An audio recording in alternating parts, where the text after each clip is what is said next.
உற்சாக நேரோடே நீ விட்டு வெலாசு விட்டு வெலாசு கொண்டாடு எரி கூத்தாடும் காலம் வீர விநாயக வெற்றி விநாயக சக்தி விநாயக பேரழகா வீரா சந்தோஷமும் தித்திக்கும் வாழ்க்கையும் எத்திக்கும் தோன்றிட வேணும் ஐயா வீர விநாயகா.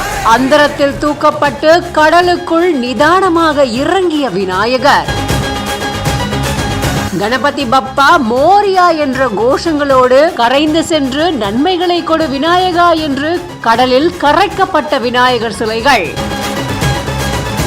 சென்னை காசிமேடு கடல்ல விநாயகர் சிலையானது கரைக்கப்பட்டுகிட்டு இருக்கு. கடந்த சனிக்கிழமை விநாயகர் சதுர்த்தியை கொண்டாடப்பட்டு வந்த நிலையில திருவொற்றியூர், வண்ணாரப்பேட்டை, புது வண்ணாரப்பேட்டை, கொடுங்கையூர், மாதவரம், வியாசர்பாடி, கொருக்குப்பேட்டை உள்ளிட்ட பகுதிகளில் 200க்கும் மேற்பட்ட விநாயகர் சிலைகள் வைக்கப்பட்டு சுவாமி தரிசனம் மேற்கொள்ளப்பட்டு நிகழ்ச்சிகள் எல்லாம் நடந்திருக்கு. இப்படி இருக்க இந்த நிலையில கடைசி நாளான இன்னைக்கு பெருநகர சென்னை காவல்துறை ஆணையர் உத்தரவின்படி, கூடுதல் ஆணையர் வழிகாட்டுதலின்படி வண்ணாரப்பேட்டை துணை ஆணையர் தலைமையில ஆய்வாளர்கள் மற்றும் உதவி ஆய்வாளர்கள், காவலர்கள் அப்படின்னு கிட்டத்தட்ட 200க்கும் மேற்பட்டவங்களோட மட்டும் இல்லாம கூடுதலா வாலண்டியர்ஸும் இதுல இருந்திருக்காங்க. மீனவர்கள் 40 பேர்கள் மற்றும் அவசர உதவிக்கு ஆம்புலன்ஸ், வஜ்ரவாகனம் உள்ளிட்ட எல்லாமே பயன்படுத்தி இருக்காங்க. காலையில இருந்து காசிமேடு கடற்கரையில 2 ராட்சத கிரேன்கள் மூலமா விநாயகர் சிலைகள் கடல்ல இறக்கப்பட்டு மீனவர்கள் மூலமா கரைக்கப்பட்டு வந்துகிட்டு இருக்கு. அந்தி சாயறதுக்குள்ள 150க்கும் மேற்பட்ட விநாயகர் சிலைகள் கரைக்கப்படுறதா காவல்துறை தரப்புல இருந்து தெரிவிக்கப்பட்டிருக்கு. மேலும் தகுந்த பாதுகாப்பு காவல்துறை சார்பா பொதுமக்களுக்கு வழங்கிட்டு இருக்கிறதாகவும் தகவல்கள் வெளியாகி இருக்கு.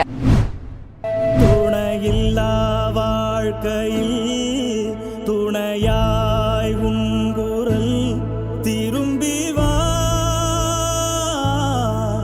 நிலையில்லா கூட்டத்தில் நிலைக்கும்